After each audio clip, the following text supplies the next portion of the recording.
Hermanos, ¿cómo están todos? Es un gozo verlos a cada uno de los que están aquí. Sean todos bienvenidos a este culto. Es un culto especial, hermanos. Todos los cultos son especiales, ¿verdad? Pero hoy más, hoy más. Vamos a hablar, hermanos, en esta ocasión un mensaje respecto a lo que va a ocurrir, ¿verdad? Más tarde. Decíamos que es un culto especial porque hoy hay una presentación de una pequeña al Señor. Y vamos a ver qué hermoso, qué importante es este acto que nuestros hermanos el día de hoy pues han tomado la decisión de hacer para el Señor.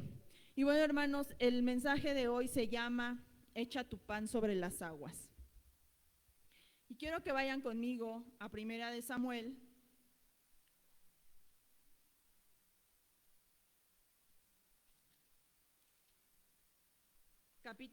capítulo 1, versículo 10 al 28. Ajá. Miren, hermanos, esta historia la conocemos, es bastante conocida, ¿verdad? Entre los que leen la palabra. Y voy a dar como un bosquejo grande porque es un capítulo muy largo y no vamos a leer todo, pero voy a hablarles a grandes rasgos de lo que ocurre en el capítulo 1 de este libro de Samuel. Aquí hay dos historias que abarcan del capítulo 1 hasta el capítulo 2 y están ocurriendo, vamos a decirlo así, simultáneamente. Ajá. Por un lado está la historia de Ana. Ana es una mujer que está casada con su esposo que se llama Elcana. Ana no puede tener hijos. Elcana tiene además otra esposa, Penina. Y entonces Penina sí le da hijos y Ana no. Entonces a Ana esta situación le causa un gran pesar. Siempre vemos a Ana como una mujer sufriente, llorando porque ella desea tanto tener un hijo, pero no ha tenido un hijo, ¿verdad? Entonces, vamos a comenzar a leer desde el versículo 10 y dice: entonces ella, Ana, con amargura de alma, oró a Jehová y lloró abundantemente. E hizo voto, diciendo: Jehová de los ejércitos, si te dignares mirar a la aflicción de tu sierva, y te acordares de mí, y no te olvidares de tu sierva, sino que dieres a tu sierva un hijo varón, yo lo dedicaré a Jehová todos los días de su vida, y no pasará navaja sobre su cabeza. Mientras ella oraba largamente delante de Jehová, Elí, que ahorita es otra persona de la que vamos a hablar, estaba observando la boca de ella, pero Ana hablaba en su corazón y solamente se movían sus labios y su voz no se oía, y Elí la tuvo por ebria. Entonces le dijo Elí: ¿hasta cuándo estarás ebria? Digiere tu vino. Ana le respondió diciendo: no, señor mío, yo soy una mujer atribulada de espíritu. No he bebido vino ni sidra, sino que he derramado mi alma delante de Jehová. No tengas a tu sierva por una mujer impía, porque por la magnitud de mis congojas y de mi aflicción he hablado hasta ahora. Elí respondió y le dijo: ve en paz y el Dios de Israel te otorgue la petición que has hecho. Y vamos a quedarnos hasta ahí, ¿verdad? Y entonces, esta mujer, ¿verdad? Lo que más deseaba era un hijo. Su esposo, ya vemos, tenía otra mujer que sí le había dado hijos. Para Elcana era suficiente, ajá, o sea, Ana no le podía dar hijos, pero no era algo que lo hiciera amarla menos. Pero a Ana sí le causaba una congoja el no tener un hijo. Para Elcana, pues ya eran suficientes los hijos que le daba Penina y pues para qué quería más, ¿verdad? Elcana amaba mucho a Ana, ajá. Entonces, ocurre que cuando toda su familia, Elcana cada año agarraba a toda su familia, a cada uno de sus hijos, a sus dos esposas, y subían a Silo, donde estaba el templo, para ofrecer sacrificios y ofrendas y alabanza a Jehová. Ajá. Él agarraba a toda su familia e iban, ¿verdad? Y dice que Elcana daba una porción a cada uno de sus hijos y a sus esposas para ofrecer los sacrificios. Ajá. ¿Qué quiere decir una porción? Bueno, pues en esos sacrificios ofrecían animalitos. Ajá. y era como para darle honra a Dios, alabanza a Dios, para sacrificio por perdón de pecados, etcétera. Entonces vemos que era un hombre respetuoso de la ley. O sea, Elcana, aunque no se centra esta historia mucho en él, las veces que lo vemos en la Biblia es cuando va al templo puntualmente y sin pretexto con toda su familia a dar honra y alabanza a Dios. Entonces, él cumplía la ley, era un hombre piadoso y además llevaba a cada uno de los miembros de su familia a orar y adorar a Dios. Y se ve que pasaban un buen tiempo ahí, o sea, era algo que disfrutaban, que lo hacían con gozo, porque dice que cuando Ana va a orar, estaba después de comer, ella se apresuró a comer y ella fue y a tomarse un tiempo a solas para orar a Dios. Se ve que cuando subían a Silo, era un tiempo que ellos disfrutaban verdaderamente como familia, que lo hacían con mucha devoción. Entonces dice que Ana se aparta, se pone a orar y derrama su corazón delante de Dios, y en ese derramamiento hace un voto. Y ahí es donde me quiero centrar, hermanos. Hace un voto a Dios. Muchas veces creemos incorrectamente que con Dios podemos hacer trueques. O sea, Señor, yo hago esto, pero cúmpleme esto o aquello. Señor, si tú me das ese trabajo, si tú me sanas, si tú esto, yo te prometo, no voy a faltar más a la iglesia. Hacemos ese tipo o queremos hacer esa clase de trueques con Dios, ¿no? Si me sanas, te voy a ir a dar gracias, de verdad, no lo voy a pasar por alto. Ahora, yo no digo que tú no puedas cumplir esta clase de promesas, y tampoco digo que Dios no sea capaz de brindar esta clase de darte un trabajo, darte sanidad. Claro que Dios puede. Pero hermanos, la clase de voto que hace esta mujer, Ana, está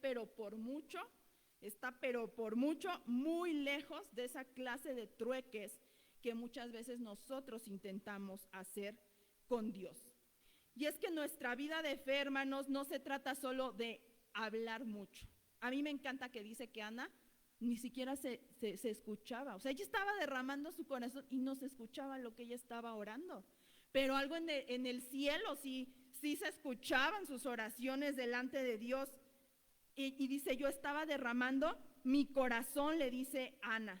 Y en ese momento, en ese instante entre Dios y Ana, algo está ocurriendo. Dios la está escuchando. Y entonces Ana le hace una promesa, le hace un voto y le dice a Dios, si tú me das un hijo varón, yo te lo voy a entregar. Y, o sea, veamos que esta clase llama la atención de Dios. Algo le agradó a Dios y dijo, sí, me agrada. O sea, me gusta esto. Y entonces no solo le pide un hijo, sino que además le dice, si tú me das un hijo, te lo voy a dar cada día. Lo dedicaré cada día a ti. Miren, hermanos, finalmente el Señor le otorgó lo que pidió y le dio un hijo. Por eso podemos decir, a Dios le agradó el trato, le gustó. Le dio un hijo. Ana como madre y Elcana como su padre, porque esta situación de que Ana lo dedica a Dios, pero Elcana tuvo que estar de acuerdo. No pudo haber sido una decisión unidireccional porque Ana estaba casada. Y Elcana tuvo que haber estado de alguna forma de acuerdo con esto, porque él junto con su mujer entregan a su hijo. Esto, hermano, suena como una historia muy bonita, pero ese acto que hizo Ana, porque Ana cumplió, cuando tuvo a su hijo, imagínense, después de haberlo deseado tanto, de ser lo que ella más quería, después de tenerlo, va y lo entrega a Dios. ¿Y qué implicaba eso? Ya no lo iba a ver, solo lo veía una vez al año cuando subía junto con su esposo a ofrecer las ofrendas al templo. Era lo que ella más quería y al mismo tiempo se lo dio al Señor, ¿verdad? Entonces, cuando el niño fue destetado, ella y su esposo lo llevaron al templo, ¿verdad? Y dice que en ese momento se quedaría para siempre. ese pequeño. Nada más lo cuidó mientras lo estuvo amamantando y en cuanto el niño dejó el pecho, lo entrega. Iba a estar para siempre en el templo. Ay, yo cuando leí esto, ay Dios mío, me dio como mucha nostalgia, ¿verdad? Entonces, aunque este hijo, hermanos, era lo que más amaba Ana, era algo que ella quería mucho, este acto fue un acto de una completa devoción y respeto a Dios. El hijo, Samuel, porque así se llama, ¿verdad? Era lo que ella más quería, ¿verdad? Pero Ana le estaba diciendo a Dios, aunque es lo que yo más quiero, ese hijo no está encima de ti. Tú sigues siendo lo más importante. Tú, mi Dios, sigues siendo lo más importante. Entonces dice que llega Ana y va con el sacerdote Elí. Elí era el sacerdote en ese momento en el templo. Y le dice, oye, ¿te acuerdas de mí? O sea, yo era la que estaba llorando, que le dijiste que estaba borracha, ¿verdad? Entonces le dice, pues yo estaba pidiendo un hijo y este es mi hijo y se lo vengo a entregar al Señor. Y dice que Elí en ese momento se postró y adoró por ese acto de Ana. Yo me imagino, hermanos, que durante todo el sacerdocio de Elí, porque Elí era un hombre ya anciano, él nunca había presenciado una ofrenda tan maravillosa como una madre que va y entrega a su propio hijo al servicio de Dios. Entonces, hermanas, hermanos, a veces, muchas veces en nuestra vida, pecamos de ávaros. Somos ávaros con Dios. Creemos que, o así nos justificamos, que no tenemos nada que ofrecerle a Dios. Y no estoy hablando de dinero. Muchas veces nuestras mayores inversiones simplemente tienen signos de pesos. Y yo te voy a hacer estas preguntas. ¿A qué le dedicas más tiempo en tu vida? ¿A qué le dedicas tus mejores años y tus mejores momentos? ¿A qué le dedicas tu mayor esfuerzo? Yo te voy a decir algo. Ana hizo la mejor inversión de su vida. ¿Cómo es eso? Podríamos decir, si perdió a su hijo, si nada más lo amamantó y ya no lo volvió a ver más que cada año que iba y le llevaba una túnica. O sea, imagínense cuánto crece un niño en un año. Pues cada año, pues ella veía, ¿verdad?, que su hijo cada vez crecía más. Podríamos pensar, Ana perdió a su hijo, pero ¿qué creen? Su hijo vive para siempre, hasta la fecha, cerca de Dios, porque nuestro Dios es un Dios de vivos y no de muertos. Samuel vive en la eternidad cerca de Dios, hasta hoy en día. ¿Y a qué quiero llegar a esto, hermanos? Con esto, invertir a tus hijos para Dios te dará la mayor recompensa en la vida. Como padres que vivimos cerca de Dios, invertir en nuestros hijos tiempo para enseñarles de Cristo, testimonio para que ellos aprendan de Cristo, de nuestro ejemplo, amor para que ellos sean hombres y mujeres que amen como Cristo, escucha bien, va a ser siempre la mejor inversión que tú puedas hacer en la vida. Ana fue una mujer intencional. Cuando ella le da a su hijo, ese hijo que ella tanto amaba, también sabía muy bien lo que implicaba entregárselo a Dios. Y te voy a decir por qué muchas veces esos trueques que nosotros queremos hacer con Dios no funcionan. Queremos hacer pactos con Dios, pero sin sacrificio. Vamos, hermanos, al Salmo 50.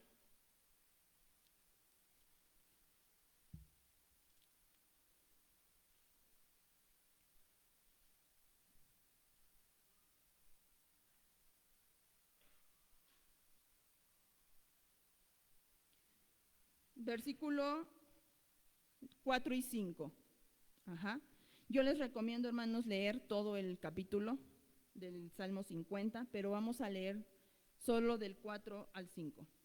Dice, convocará a los cielos de arriba y a la tierra para juzgar a su pueblo. Juntadme mis santos, los que hicieron conmigo pacto con sacrificio. ¿Por qué no funcionan muchas veces esos trueques? Queremos hacer pactos, trueques con Dios sin sacrificio. Ana se acerca a Dios y le dice, si tú me lo concedes, Ana le entregó algo muy valioso, hermanos. Lo mejor. ¿Cómo eran los sacrificios? ¿Cómo se tenían que presentar al templo a presentar sacrificios? Era el mejor carnero, el mejor animalito, sin imperfecciones, el primogénito. Y así Ana entrega a su primogénito lo mejor para el Señor. Nosotros como padres tenemos un deber tremendo delante del Señor de invertir en nuestros hijos para Dios, para su reino, para Él. Alguna vez yo escribí en algún devocional, hermanos, que nuestros hijos en este mundo son como una moneda de cambio. Si tú no los entregas a Dios, alguien más los va a tomar. Alguien más los tomará. Vimos hace unas semanas, hermanos, cuando hablamos sobre Nabucodonosor, ¿verdad? Llevando cautivos a los más jóvenes, a los fuertes, a los más inteligentes para su servicio. Entre esos jóvenes vimos que estaban Daniel y sus amigos. Y decíamos que Nabucodonosor hoy en día sigue pidiendo, sigue llevándose cautivos a nuestros hijos. Cuando yo leía sobre Ana, les digo, me puse a llorar y me dolía, ¿no? Porque yo decía, pues ya no pudo ver a su hijo, lo veía solamente una vez al año, cuando subían a ofrecer pues ofrendas y sacrificios. Y sentí verdaderamente como el Señor me decía, pero ¿por qué lloras? ¿Por qué lloras? O sea, Ana desde ese día durmió tranquila. Ella nunca se tuvo que preocupar porque su hijo le pertenecía a Dios. Se lo entregó a Dios y ella sabía que su hijo estaba en el mejor lugar, ¿verdad? Entonces, yo tengo un pequeño hijo, hermanos, tiene 8 años, y hace 8 años, cuando él recién nació, yo también hice este acto de presentar a mi hijo. Es mi único hijo. Y yo se lo presenté al Señor. Y yo no sé si tú recuerdas, los que han tenido la oportunidad de hacer la presentación de sus hijos al Señor. Yo no sé si tú recuerdas ese momento, pero yo lo recuerdo muy bien. Y cuando yo estaba haciendo ese acto, puse a mi bebé en las manos del pastor. Y el pastor pues comienza a hablar, a orar por ese pequeño. Pero en ese momento yo recuerdo muy bien que Dios me hizo sentir en mi corazón y me dijo, ya no te pertenece. Ya no te pertenece, ahora es mío. Ahora ese hijo es del Señor. Y hermanos, aunque me duele un poco a veces esta situación, ¿verdad? Del creer que no tengo yo el control sobre la vida de mi hijo. Pero a mí esto me reconforta. El saber que no está en mis manos, que son muchas veces me equivoco, que no soy perfecta, pero que está en las manos de Él, que es perfecto. Ajá. Y yo no te voy a decir, hermanos, que como mamá no tengo miedos, claro que sí.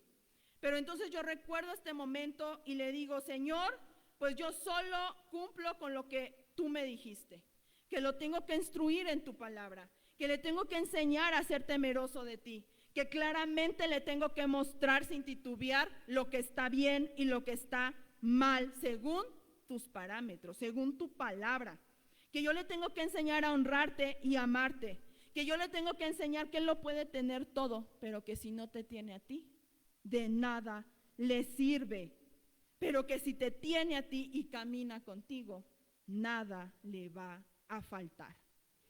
Jehová es mi pastor, dice, ¿verdad? Nada nos faltará. Y hermanos, yo veo a mi hijo crecer cada día, oro por él, lo encomiendo en las manos del Señor, le ruego que él pueda ser una luz en su escuela, que lo haga crecer sano en su mente, en su corazón. Pero ¿sabes de qué va acompañado todo esto que yo le ruego al Señor? De ejemplo, de intención, de devoción, de pasión por mi Señor, no solo de mi parte, porque este es un trabajo, matrimonios, de ambos. Esto es un trabajo de ambos, no solo de mi parte, sino también de su papá. Pero sobre todo tengo una responsabilidad muy importante de enseñarle que antes que él, que antes que mi hijo, primero estará siempre Dios. Hermanos, esto me lleva a la otra historia. Esa historia que está ocurriendo, vamos a regresar a 1 Samuel, capítulo 2.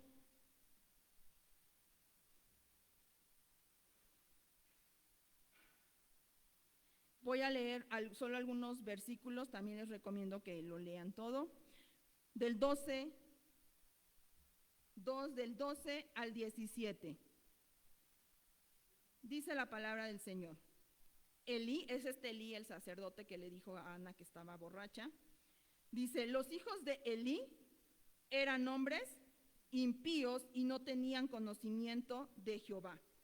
Y era costumbre de los sacerdotes con el pueblo que cuando alguno ofrecía sacrificio, venía el criado del sacerdote mientras se cocía la carne, trayendo en su mano un garfio de 3 dientes. Y lo metía en el perol, en la olla, en el caldero o en la marmita, y todo lo que sacaba el garfio, el sacerdote lo tomaba para sí. De esta manera hacían con todo israelita que venía a Silo. Asimismo, antes de quemar la grosura, venía el criado del sacerdote y decía al que sacrificaba, da carne de asar para el sacerdote, porque no tomará de ti carne cocida, sino cruda. Y si el hombre le respondía, quemen la grosura primero y después toma tanto como quieras, él respondía, no, sino dámela ahora mismo, de otra manera yo la tomaré por la fuerza. Era pues muy grande delante de Jehová el pecado de estos jóvenes, porque los hombres menospreciaban las ofrendas de Jehová. Me voy a saltar al versículo 22. Pero Elí, el padre de estos hombres, era muy viejo y oía de todo lo que sus hijos hacían con todo Israel y cómo dormían con las mujeres que velaban a la puerta del tabernáculo de reunión. Y les dijo, ¿por qué hacéis cosas semejantes? Porque yo oigo de todo este pueblo vuestros malos procederes.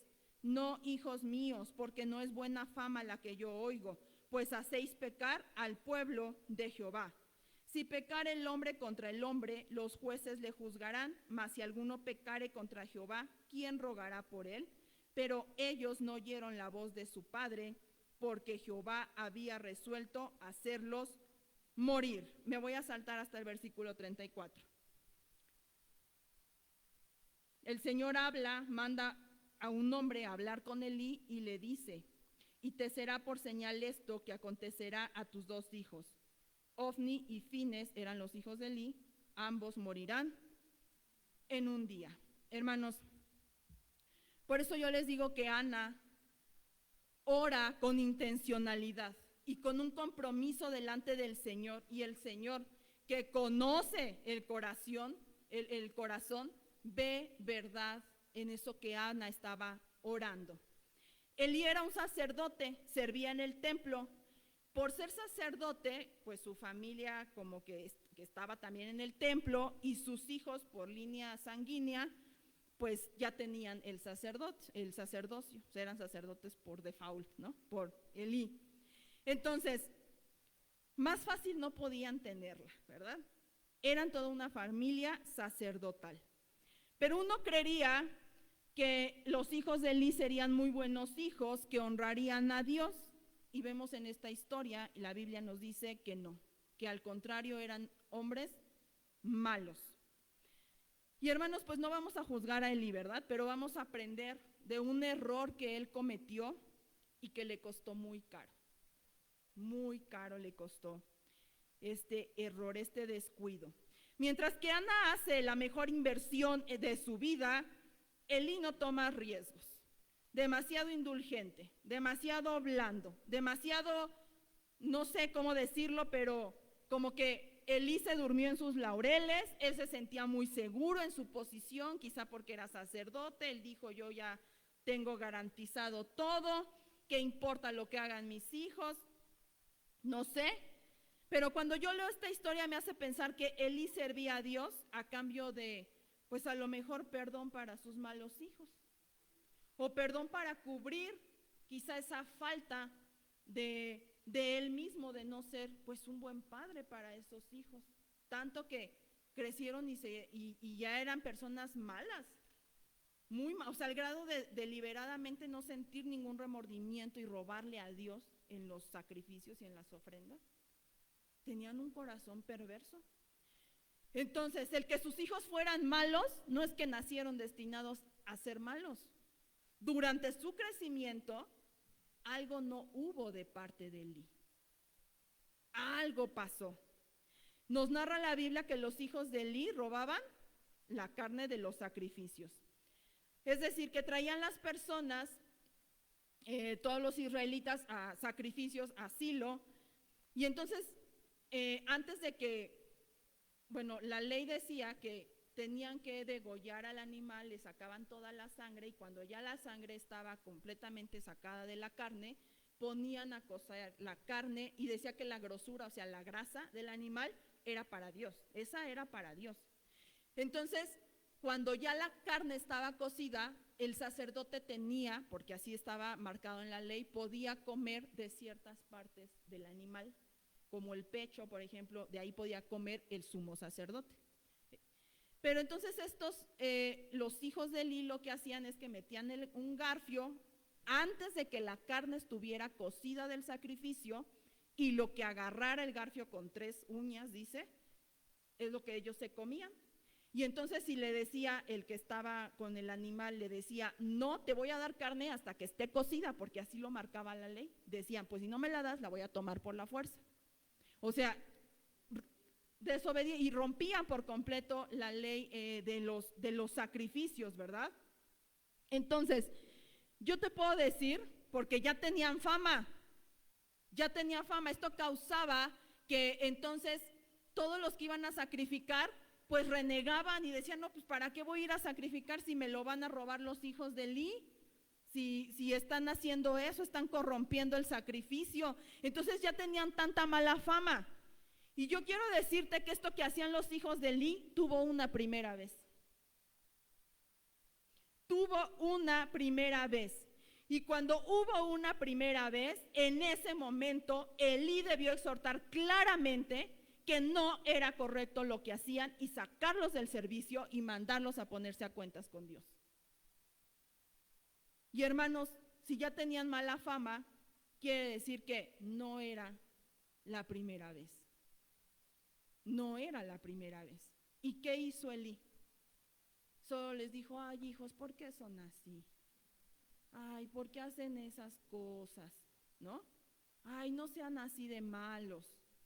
Y ya, pero no tomaba medidas. No les decía claramente, ¿saben que están pecando contra el Señor Todopoderoso? ¿Saben que lo que están haciendo es robarle a Dios? Más adelante el Señor dice, tú, Elí, tienes en mayor estima a tus hijos que a mí. Por eso los dejaste hacer como ellos quisieron. ¿Y sabes qué voy a hacer con tus hijos? Van a morir.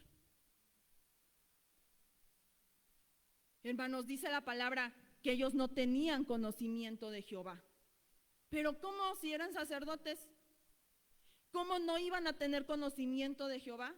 Entonces ahí vemos que Elí, como padre de familia, como sacerdote del templo, pero también de su hogar, él no se ocupó de enseñarles el temor de Dios, de instruir correctamente en el camino de Dios. Y yo no sé si por falta de tiempo, falta de interés, pero por un lado vemos, hermanos, a Ana, a Elcana, un matrimonio que suben una vez al año a hacer ofrendas y sacrificios a Dios sin faltar.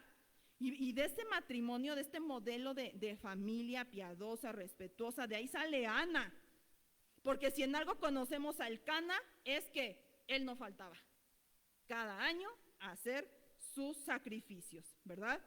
Pero también vemos a un Elí, un padre que vive prácticamente en el templo, que se supone que vive, hermanos, para Dios, pero Dios es solamente su trabajo. Hermanos, Dios no puede ser lo más importante solo en algunas áreas de nuestra vida. Dios tiene que ser lo más importante en todas las áreas de nuestra vida. En todo, con todo, porque si no es de esa manera, vamos a fracasar. Hermanos, vamos a fracasar. Y entonces, hermanos, como padres, como siervos, como trabajadores, podremos fracasar si no entregamos todas esas áreas a Dios y Dios sea lo más importante, como empleados, como empleadores, como hijos. Vamos a fracasar. Mientras vemos el gozo y la tremenda fe y enseñanza de devoción a Dios de Ana y Elcana, es muy triste la historia de Elí. Pero además, hermanos, muchas veces somos más padres como Elí. Padres que no somos capaces de marcar claramente lo que está bien y lo que no está bien, para que nuestro hijo no se nos disguste.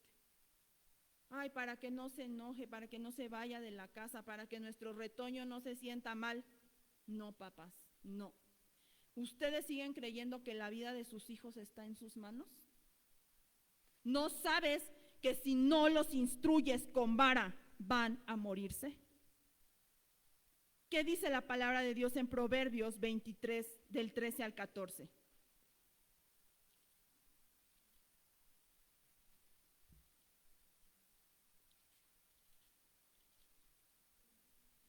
Dice la palabra del Señor: no rehúses corregir al muchacho, porque si lo castigas con vara, no morirá. Lo castigarás con vara y librarás su alma del Seol. Hermanos, aquí vamos a lo mejor a debatir. ¿Se vale o no darle un varazo al chamaco? Una vara literal, un palo, ¿no? Un chilillo, dijera mi esposo, una varita. No lo sé, pero lo más importante es que la vara representa la palabra de Dios. Y déjame decirte que si tú a veces hablas la palabra de Dios, duele. No es necesidad del golpe, del varazo, literal en las pompas. Duele la palabra de Dios. Pero dice que no lo rehuses, no rehuses, aunque suene feo, aunque le tengas que decir eres un vil pecador, estás faltándole a Dios, arrepiéntete, porque si no, te vas a morir. Eso es duro. Te vas a ir al infierno. Es que es difícil, hermanos. Pero dice, si tú lo castigas con vara, que es mi palabra, vas a librar su alma del Seol. Tú piensas, hermano, que dejar vivir a tus hijos libremente y esperar a que ellos tomen sus propias decisiones los va a hacer ir en pos de Dios algún día, así como por arte de magia? No, se van a extraviar, se van a hacer malos, se van a perder y van a morir. Porque el hombre por sí solo, nuestro corazón, tiene inclinación al mal, dice la palabra de Dios. Y lo único que nos puede redireccionar y librar de ese camino es la palabra. ¿Qué dice su palabra? Lámpara es a mis pies, tu palabra alumbra mi camino. Dice Proverbios 22:6.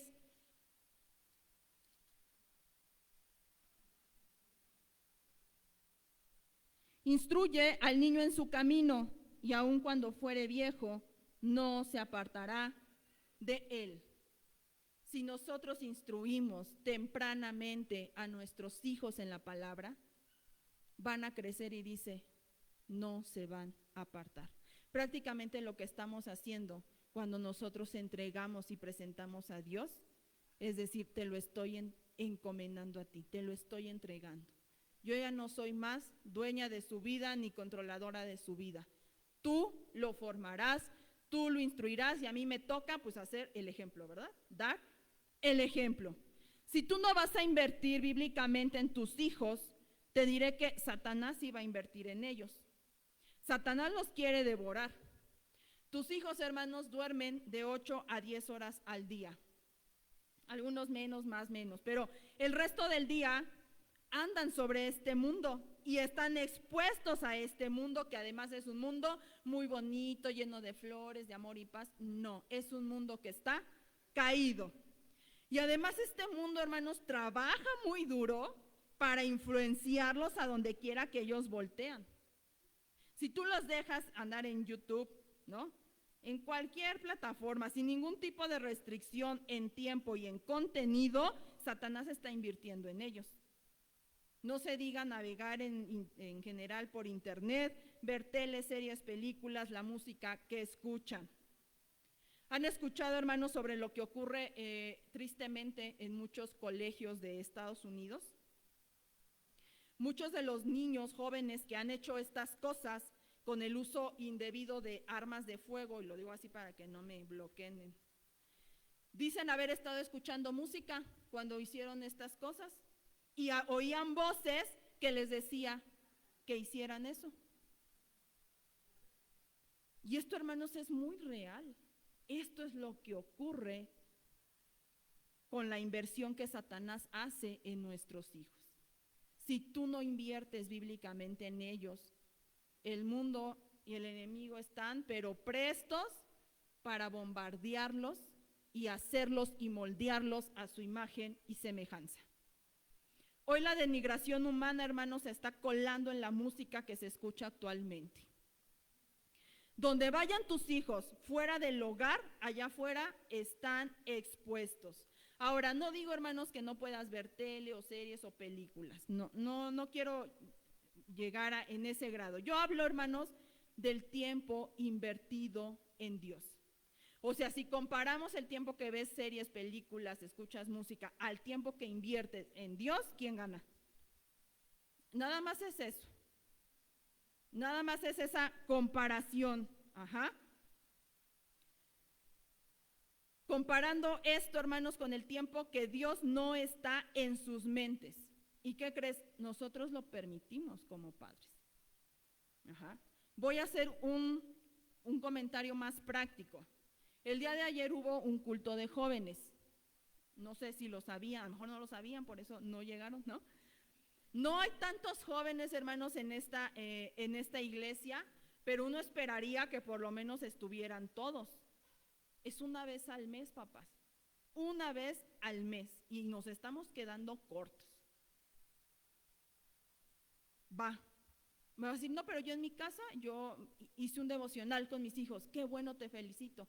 No, pero en casa nos sentamos todos a la mesa y dijimos, vamos a leer una porción de la Biblia.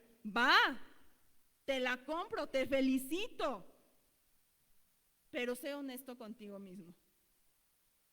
Sé honesto y piensen ustedes en esta situación, ¿verdad? ¿Cuántos de ustedes que traen las semillitas a sus pequeños, la escuelita de todos los sábados, terminando la clase se sientan a hablar qué aprendieron sus pequeños? ¿Y por qué no profundizan más en el tema? ¿Cuántos de ustedes? A mí yo le pregunté, ¿no? Apenas ayer, siempre le pregunto, y le digo, hijo, ¿qué vieron hoy en Semillitas? Hablamos de Satanás, pero así ¿y yo qué? Y le digo, ¿pero qué? Pues es que a él antes se llamaba Luz Bella, y él estaba en el cielo, entonces ya me empieza a contar, ¿no? Pero así me dice, ¿hablamos de Satanás? Y yo, ¿qué? ¿Cómo? ¿No? Entonces, es válido, hermanos. Es parte de invertir. No, nomás así como que, pues yo estoy segura que les enseñan buenas cosas, porque la hermana Mimi es una ungidaza de Dios, ella nació para esto. No, hermanos, llega a tu casa, sienta a tus pequeños, ¿qué aprendiste? A ver, dime el versículo. Invierte, hermanos, invierte en tus hijos. Si nosotros no sembramos en ellos la buena semilla que es su palabra, el enemigo sembrará su mala semilla en ellos. Hermanos, padres de familia, debemos entender que Dios ha depositado en nuestras manos, y hablo principalmente a los varones, una mayordomía. Y tienen que ser fieles. Mamá, si papá no es creyente, toma cada noche a tu hijo y en lugar de un cuento, léele una historia bíblica. Padres, no es suficiente con traerlos una vez cada domingo a la iglesia. Tienen que invertirlos completamente a Dios, como Ana. Que todo el tiempo estén cerca de Dios y para siempre. Y hermanos, ahora sí voy a tomar el ¿por qué se llama echa tu pan sobre las aguas? No tiene nada que ver. Sí, hermanos, miren, Eclesiastés 11:1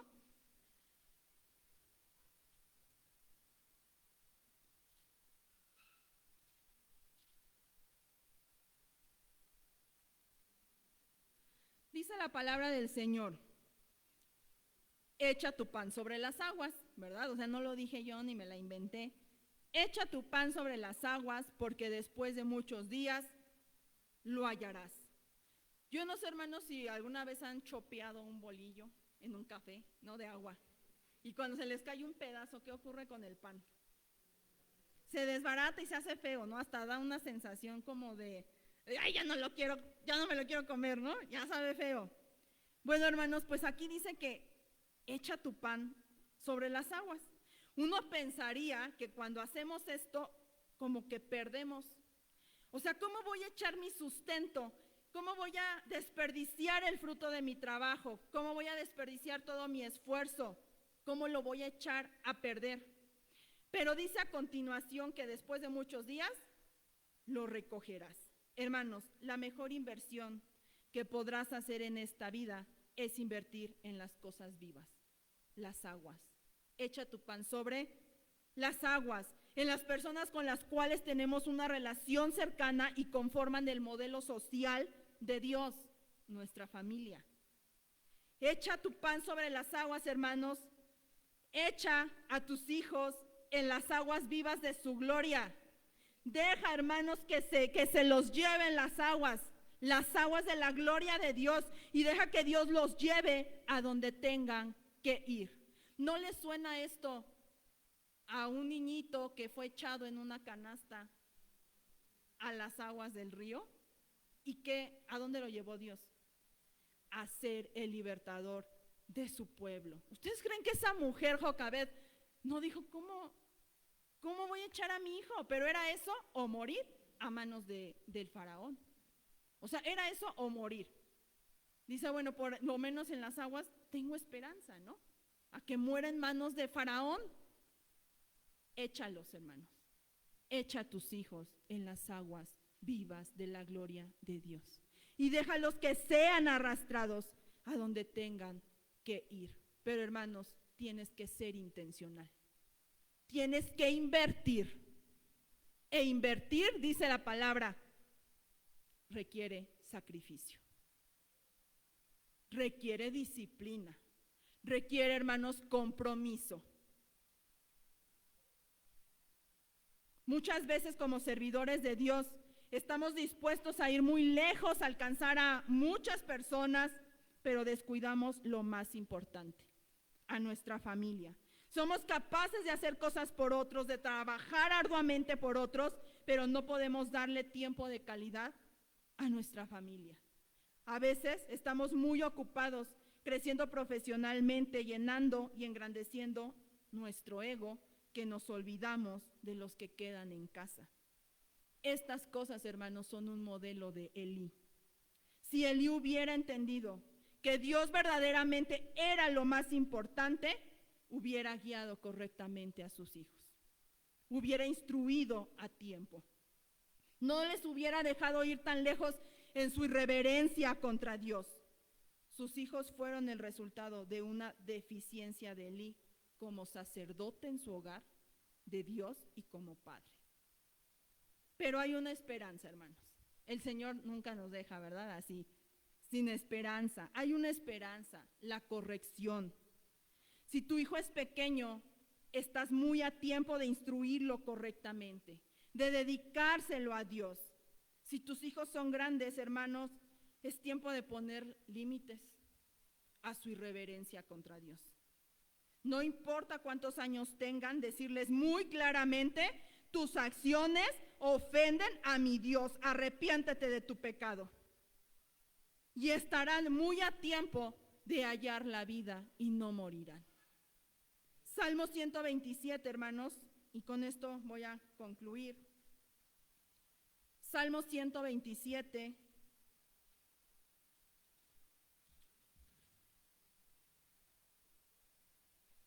Del 4 al 5, dice la palabra del Señor.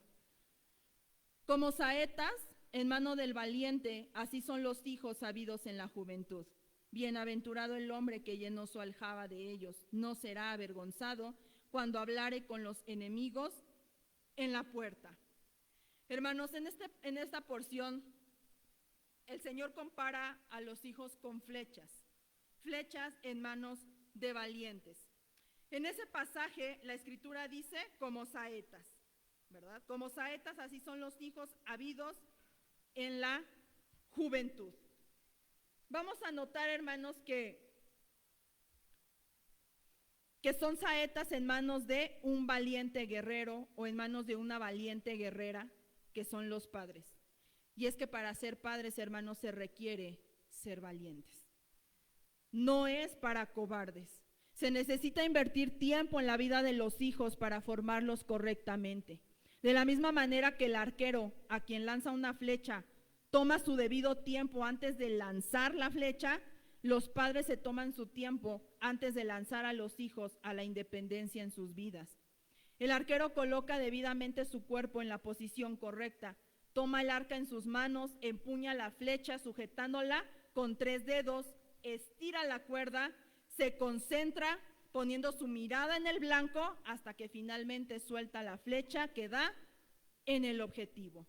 Por lo tanto, hoy les doy un consejo, hermanos, práctico, ¿verdad? Como padres y madres responsables, debemos prepararnos para la tarea de lanzar a nuestros hijos hacia un propósito específico. Tomémonos el tiempo necesario, brindándoles amor y aceptación. Pongamos límites, enseñémosles responsabilidades, compartamos con ellos, seamos padres y madres involucrados en la vida de nuestros hijos. Un día ellos se van a ir como la flecha se separa de quien la dispara. Un día ellos formarán su propio hogar y nosotros nos vamos a sentir realizados por haber cumplido correctamente con nuestro papel de papá o mamá o ambos. Amemos a nuestros hijos, respetémoslos, estimémoslos y preparémoslos adecuadamente para que alcancen el propósito de Dios en sus vidas. Y hermano, con esto yo concluyo. Pero el día de hoy hay unos padres esta tarde que valientemente han decidido dar este paso de fe y consagrar a su hija a Dios. Son un Ana y un Elcana invirtiendo para Dios algo sumamente valioso. Y bueno, le doy paso al pastor.